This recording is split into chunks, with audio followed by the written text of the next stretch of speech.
الحمد لله رب العالمين والعاقبة للمتقين والصلاة والسلام على سيد الأنبياء والمرسلين وعلى آله وأصحابه أجمعين ومن تبعهم بإحسان إلى يوم الدين. أما بعد فأعوذ بالله من الشيطان الرجيم. بسم الله الرحمن الرحيم.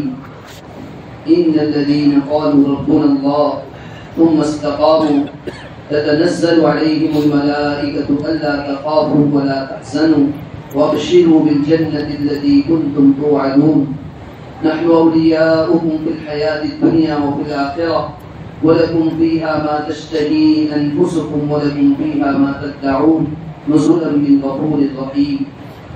وعن عائشة رضي الله تعالى عنها أن رسول الله صلى الله عليه وسلم قال سددوا وقاربوا واعلموا أن لن يدخل أحدكم عمله الجنة وأن أحب الأعمال إلى الله أدومها وإن قل. رواه البخاري أو كما قال عليه الصلاة والسلام. میرے محترم بھائی اور بزرگ اور دوستو، اللہ جل جلالہ وعما نوالہ کا بے انتہا فضل و احسان ہوا کہ اللہ تبارک و تعالیٰ نے رمضان المبارک کے مہینے میں ہم سب کو مختلف عبادات کرنے کی توفیق عطا فرمائی. بہت سو کو روزے رکھنے کی توفیق عطا فرمائی، بہت سو کو تراویح پڑھنے کی توفیق عطا فرمائی، قرآن کریم کی تلاوت کی توفیق عطا فرمائی. سب سے پہلے تو ہمیں اس پر اللہ تبارک و تعالیٰ کا شکر ادا کرنا چاہیے. تراویح جس کو ہم نے ادا کیا، ماشاءاللہ امت کا ایک بہت بڑا طبقہ وہ بھی تھا جن کو اللہ تبارک و تعالیٰ نے مسلسل استقامت کے ساتھ، پابندی کے ساتھ تراویح کے اہتمام کی توفیق عطا فرمائی. ڈاکٹر عبدالعزیز صاحب عالمی رحمۃ اللہ علیہ فرمایا کرتے تھے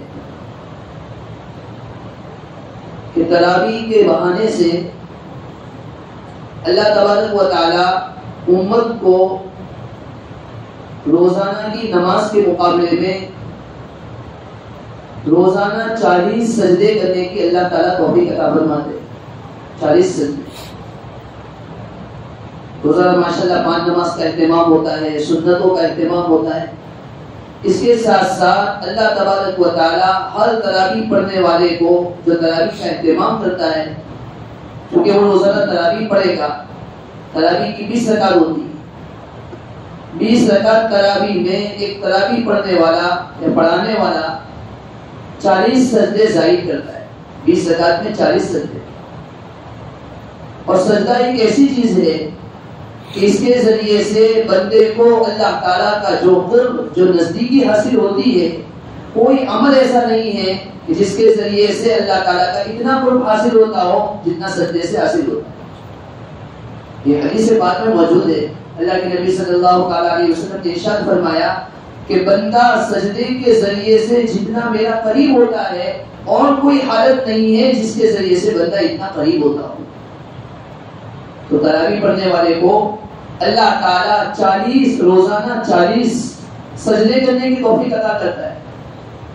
وہ 30 رمضان ہو یا 29 رمضان ہو، روزانہ کے 40 سجدے زائد کرتا ہے. تو اگر 30 رمضان ہو تو آپ اگر حساب کریں گے تو روزانہ پورے رمضان کے اندر 1200 سجدے، یعنی پورے سال کے مقابلے میں 1200 سجدے اللہ تعالیٰ زیادہ کرنے کی توفیق عطا فرماتا ہے. اتنی بڑی چیز ہے.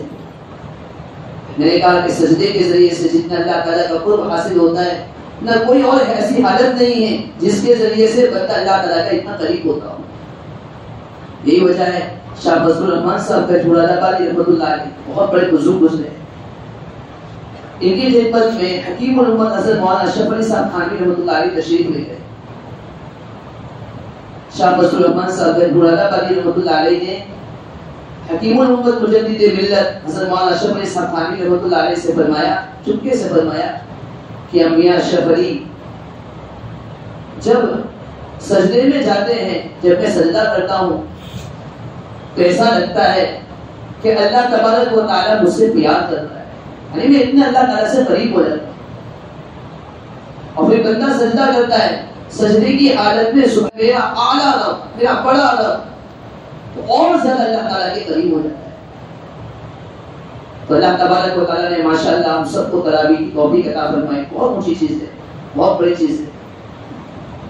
تو سب سے پہلے اس پر شکر ادا کرنا چاہیے. یہ ہو سکتا ہے کہ ہم نے جو عبادتیں کی, تراویح کا اہتمام کیا, قرآن کریم کی تلاوت کا اہتمام کیا ہے, اعتکاف کا اہتمام کیا, کوئی نوافل کا اہتمام کیا, یہ ہو سکتا ہے اس میں کچھ کوتاہی رہ گئی ہو, تو اس میں اللہ تبارک و تعالیٰ سے توبہ استغفار بھی کرنا چاہیے. نبی علیہ الصلوۃ والسلام کا حال تو یہ تھا, شاید میں پہلے بھی سنا چکا ہوں. آپ علیہ الصلوۃ والسلام اتنی ساری عبادتیں کرنے کے باوجود اللہ تبارک و تعالیٰ کے حضور استغفار کیا کرتے تھے. روزانہ 100 مرتبہ اللہ تعالیٰ کے سامنے کہتے ہیں استغفر اللہ استغفر اللہ, یعنی میں اللہ تبارک و تعالیٰ سے مغفرت طلب کرتا ہوں, اپنے گناہوں کی بخشش طلب کرتا ہوں. اتنی ساری عبادت کرنے کے بعد کہتے تھے ما عبدناک حق عبادتک وما عرفناک حق معرفتک, ہمیں جیسے آپ کی عبادت کا حق ادا کرنا چاہیے, آپ کی معرفت حاصل کرنا چاہیے, جیسے آپ کو پہچاننا چاہیے, ویسے ہم نہیں پہچان سکتے, ویسے اپنی عبادت کا حق ادا نہیں کیا. ایک طرف شکر بھی ہو, دوسری طرف اللہ تبارک و تعالیٰ کے سامنے آدمی اپنی عاجزی کا اظہار کرے. دیکھو اللہ تبارک و تعالیٰ کے یہاں عبادت کے قبول ہونے کی ایک علامت ہے. یہ بات بھی حکیم محمد اظہر مولانا اشرف علی صاحب تھانوی رحمۃ اللہ علیہ فرماتے ہیں, عبادت کے کرنے کے بعد تو بندے کی یہ حالت ہونی چاہیے کہ اللہ تعالیٰ اسے قبول کرے, یہ فکر بھی ہونی چاہیے. لیکن ساتھ میں قبول ہونے کی علامت یہ ہے ایک عبادت کو کرنے کے بعد اللہ تعالیٰ کی طرف سے اسی عبادت کی توفیق مل جانا, یہ اس بات کی علامت ہے کہ اللہ تعالیٰ نے اس عبادت کو قبول کر لیا ہے.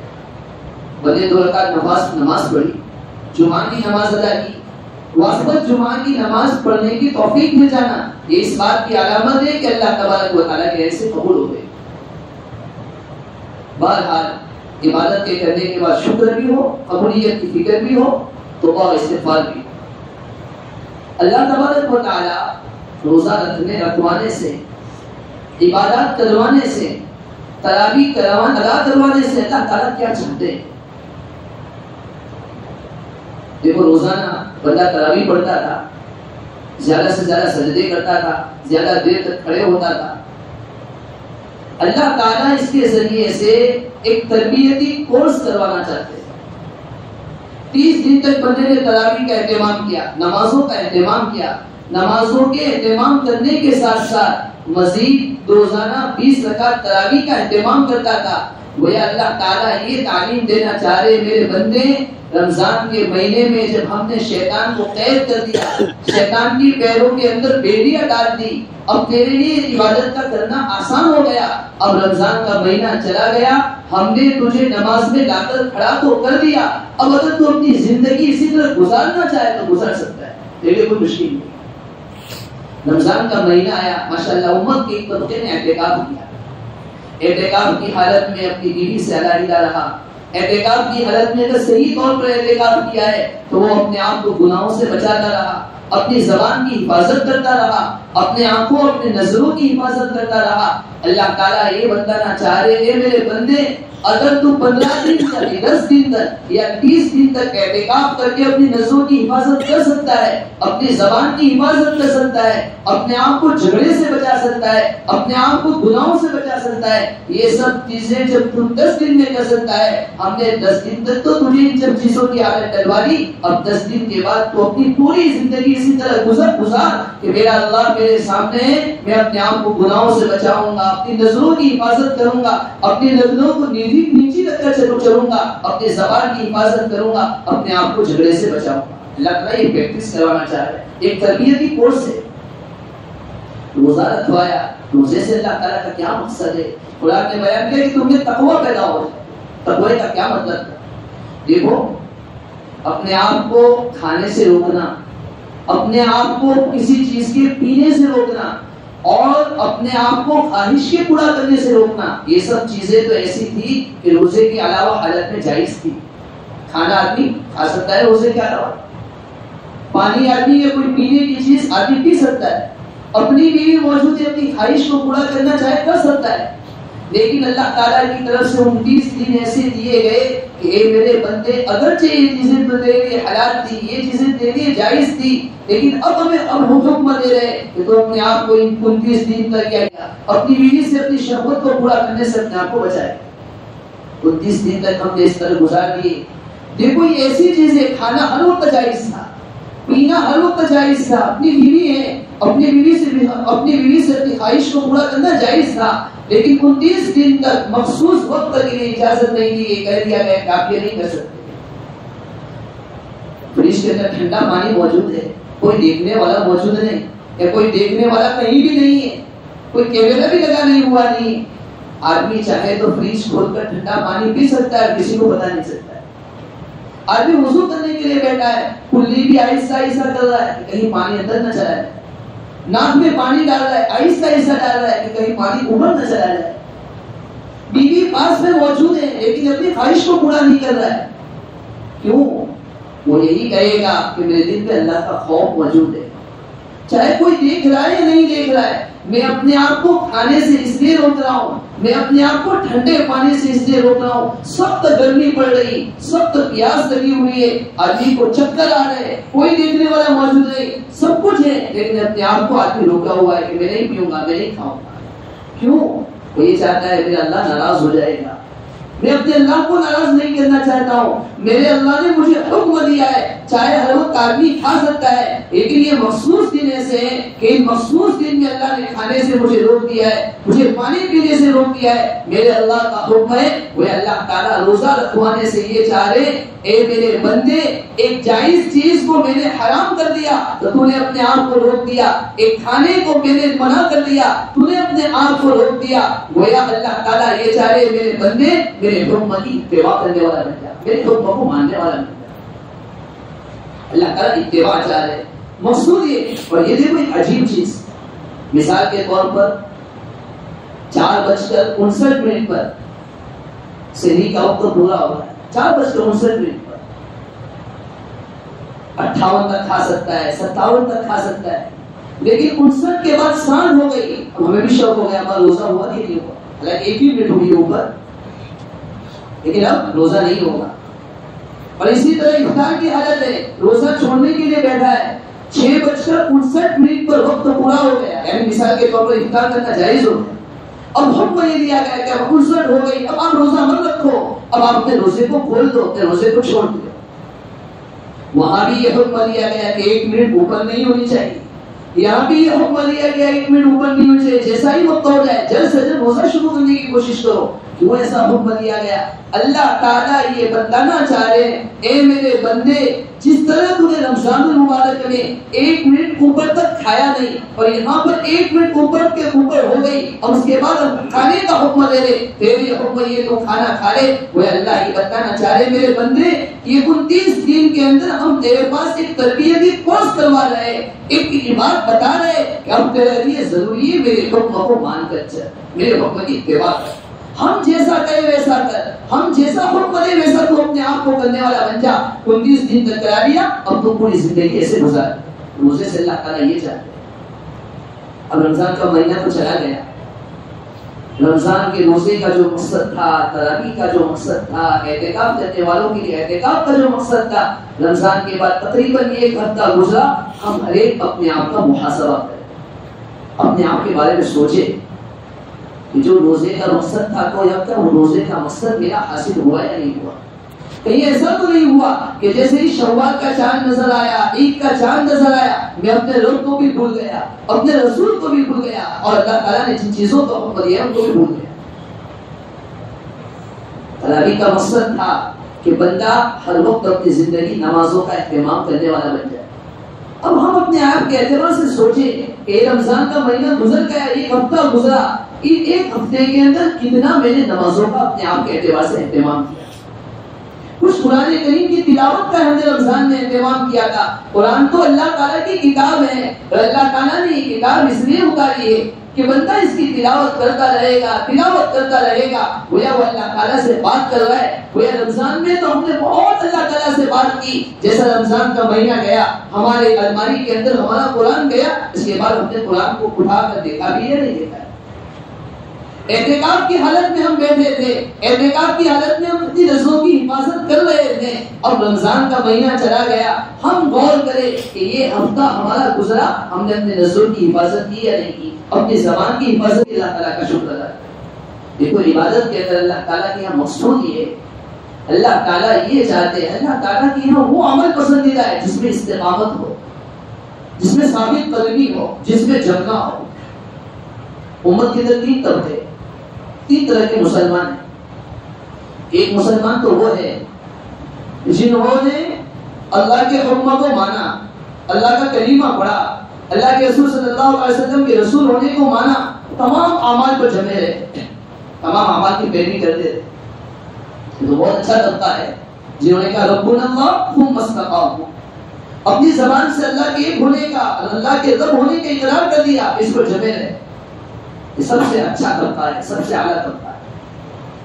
ایک طبقہ وہ ہے کہ جنہوں نے اللہ کے ایک ہونے کو تو مانا، اللہ کے رب ہونے کو تو مانا، لیکن پھر اس کے بعد زبان سے اقرار تو کر دیا، اعمال کچھ اور ہے۔ رمضان آیا تو بھی ان کی زندگی میں کوئی فرق نہیں، رمضان چلا گیا تو بھی ان کی زندگی میں کوئی فرق نہیں، اعمال پہلے بھی نہیں کرتے تھے، اب بھی نہیں کرتے، نماز کا اہتمام پہلے بھی نہیں کرتے تھے، اب بھی نہیں کرتے۔ ان کے لیے تو پہلے بھی خسارہ تھا، اب بھی خسارہ۔ اور ایک تیسرا طبقہ امت کا وہ ہے جنہوں نے اپنی زبان سے اللہ کے رب ہونے کا اقرار کیا، اللہ کے رسول ہونے کا اقرار کیا، اس کے بعد اعمال بھی کرتے رہے، لیکن رمضان کی حد تک اعمال کا اہتمام کیا۔ کبھی کوئی بیان سن لیا، کوئی تقریر سن لی، کچھ مسائل اعمال کی تعلیم سن لی، کوئی دین کی باتیں سن لی، ان سب چیزوں کا اہتمام کیا، جیسے ہی وقت چلا گیا ان سب چیزوں کو چھوڑ دیا۔ ان کے لیے اصل ضروری ہے کہ قرآن کریم کی اس آیت پر غور کریں۔ اللہ تعالیٰ فرما رہے کہ وہ لوگ جنہوں نے کہا ہمارا رب اللہ ہے، پھر اس پر جمے رہے، ثابت قدم رہے۔ کیسا جمنا؟ اللہ اکبر۔ ایک بہت بڑے صحابی گزرے، حضرت عبداللہ بن حذافہ صحابی رضی اللہ عنہ۔ ایک مرتبہ حضرت عمر رضی اللہ عنہ کے زمانے میں ان کو گرفتار کر لیا، وقت کا دشمن ہوگا، اس نے گرفتار کر لیا، بیڑیوں میں جکڑ دیا اور کہا گیا کہ ان پر خوب تیر برسایا جائے، خوب تیر چلایا جائے۔ تیر چلایا جا رہا ہے، پھر ان کو چھوڑا گیا اور ان کو کہا گیا کہ اللہ کے ایک ہونے کا انکار کر دے، اللہ کے رسول صلی اللہ علیہ وسلم کا انکار کر دے، اپنے ایمان سے پھر جا۔ حضرت عبداللہ ابن حذافہ الصحابی رضی اللہ عنہ نے ان حالات کے اندر جبکہ ان پر تیر برسایا جا رہا ہے، لیکن وہ اپنی زبان سے یہی کہہ رہے کہ میرا رب اللہ ہے، اللہ ہے، قیامت تک اللہ ہی رہے گا۔ جب وقت کے بادشاہ نے یہ سنا، دشمن نے یہ سنا، تو یہ حکم دیا کہ جب یہ ماننے کے لیے تیار نہیں ہے، ایک گرم پانی کو جلائے، گرم پانی کیا جائے، ایک دیگ لائی جائے، ایک ہانڈی لائی جائے، اس کے اندر خوب گرم پانی کیا جائے اور اس کے اندر ان کو ڈال دیا جائے۔ جیسا ہی حکم دیا گیا، عبداللہ بن حذافہ صحابی رضی اللہ عنہ کو پکڑ کر لایا گیا۔ جیسے ہی پکڑ کر لایا گیا، یہ ہنسنے لگے، پھر تھوڑی دیر کے بعد رونے لگے۔ وقت کا بادشاہ پریشان کہ کیا بات ہے، اب تک تو رو نہیں رہے تھے، کیا بات ہے اب یہ رونے لگے؟ پوچھا گیا کہ آپ کے رونے کی وجہ کیا ہے؟ عبداللہ بن حذافہ صحابی رضی اللہ عنہ بڑا پیارا جواب دیا، فرمانے لگے میں اس لیے رو رہا ہوں کہ آج میری ایک جان ہے وہ میں اللہ کے راستے میں قربان کر رہا ہوں، کاش میری 100 جانیں ہوتی اور ان 100 جانوں کو اللہ کے راستے میں قربان کر دیتا، اللہ کے راستے میں لگا دیتا۔ اس بات پر میں رو رہا ہوں۔ جب اس ظالم نے اس بات کو سنا تو کہا اس کو چھوڑ دیا جائے، اور اس عبداللہ ابن حذافہ صحابی رضی اللہ عنہ کو فرمایا کہ اگر آپ میرے سر پر بوسہ دیں گے تو میں آپ سب کو چھوڑ دوں گا۔ پہلے تو یہ کہا کہ آپ میرے سر پر بوسہ دیں گے میں آپ کو چھوڑ دوں گا۔ عبداللہ ابن حذافہ صحابی رضی اللہ عنہ نے فرمایا میں صرف اپنے آپ کے چھوڑنے کو گوارا نہیں کرتا ہوں، میری پوری جماعت کو چھوڑ دیا جائے تو میں آپ کے سر پر بوسہ دوں گا۔ وقت کا بادشاہ تیار ہو گیا، عبداللہ بن حذافہ صحابی رضی اللہ عنہ نے اس بادشاہ کے سر پر، اس کی پیشانی پر بوسہ لیا، تمام جماعت کو چھوڑ دیا۔ یہ جماعت جب حضرت عمر رضی اللہ عنہ کے پاس پہنچی، حضرت عمر رضی اللہ عنہ کو پورا واقعہ سنایا گیا۔ حضرت عمر رضی اللہ عنہ اپنی جگہ سے کھڑے ہوئے اور عبداللہ بن حذافہ صحابی رضی اللہ عنہ کی پیشانی کو بوسہ دیا۔ کہنے کا منشا اور خلاصہ کیا ہے؟ دیکھو کیسے حالات ہیں۔ رمضان کے اندر تو شیطان کو قید کر دیا گیا، لیکن ہم اپنے آپ کو گناہوں سے بچاتے رہے۔ اب جس طرح عبداللہ ابن حذافہ صحابی رضی اللہ عنہ حالات کے آنے کے باوجود تو اللہ کے ایک ہونے کا اقرار کر رہے. گویا یہ سبق دیا جا رہا ہے زندگی میں کچھ بھی حالات آ جائے, کچھ بھی موسم آ جائے, کچھ بھی ماحول مل جائے, ہم اپنے آپ کو اسی طرح جما دیں اور اللہ کے حکم کے آگے اپنے آپ کو جھکا دیں. یہی آج کا سبق ہے, آج کی مجلس کا خلاصہ ہے. اللہ تعالیٰ نے جو رمضان کے اندر اعتکاف کی, رمضان کے اندر روزے کی توفیق عطا فرمائی, اور رمضان کے بعد بھی ہم اپنی زندگی کو اسی طرح گزارے. ابھی ایک ہفتہ نہیں ہوا ہے اور ہماری مسجدیں خالی ہونا شروع ہو گئی. مسجدوں کا جائزہ ہے. دیکھو نماز جس طرح رمضان میں فرض تھی, رمضان کے بعد بھی فرض ہے. چاہے آدمی کے سر پر کتنا ہی کام کیوں نہ جائے, کتنے ہی آدمی بزنس میں کیوں نہ پڑ جائے, کتنا ہی بڑا کام کیوں نہ ہو, رمضان سے پہلے جس طرح روزہ فرض, رمضان سے پہلے جس طرح نماز فرض ہے, رمضان کے بعد بھی فرض. تمام بھائیوں سے گزارش کروں گا بھائی نمازوں کا خوب اہتمام کریں. نمازوں کے اندر اللہ نے رزق کی برکت رکھی ہے. آدمی روزانہ اپنے روزی کمانے کے لیے خوب محنت کرتا ہے, خوب مشقت اٹھاتا ہے, لیکن شکایت ہوتی ہے, ہم یہ کہتے ہیں ہماری روزی برکت ہی نہیں ہوتی. آدمی 5 مرتبہ صحیح طور پر وضو کر کر اللہ کے سامنے اپنی پیشانی کو جھکائے گا, 2 رکعت پڑھ کر اللہ کے سامنے مانگے گا, پھر آدمی کو خود بخود یہ بات ایک چیز محسوس ہوگی کہ میری روزی کے اندر اور میری رزق کے اندر برکت ہو رہی. اللہ تعالیٰ شانوں سے دعا ہے اللہ تعالیٰ ہم سب کو نمازوں کے اہتمام کی توفیق عطا فرمائے اور اپنے آپ کو گناہوں سے بچانے کی توفیق عطا فرمائے.